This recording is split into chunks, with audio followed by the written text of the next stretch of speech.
بسم اللہ الرحمن الرحیم، السلام علیکم ورحمۃ اللہ وبرکاتہ۔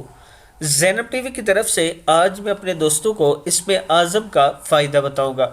حضرت انس رضی اللہ تعالیٰ عنہ فرماتے ہیں کہ نبی اکرم صلی اللہ علیہ وآلہ وسلم نے ایک آدمی کو یوں دعا مانگتے ہوئے سنا: اللہم انی اسألک بأن لک الحمد لا الہ الا انت وحدک لا شریک لک لک المنان بدیع السماوات والارض ذو الجلال والاکرام۔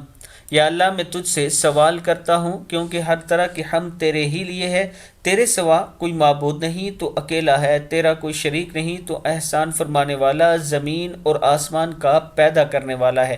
اے بزرگی اور بخشش کے مالک، آپ صلی اللہ علیہ وآلہ وسلم نے فرمایا، اس شخص نے اسم اعظم کے واسطے سے دعا مانگی، اور اسم اعظم وہ ہے جس کے وسیلے سے دعا مانگی جائے تو قبول کی جاتی ہے، جب اس کے واسطے سے سوال کیا جائے تو پورا کیا جاتا ہے۔ ابن ماجہ میں یہ حدیث موجود ہے۔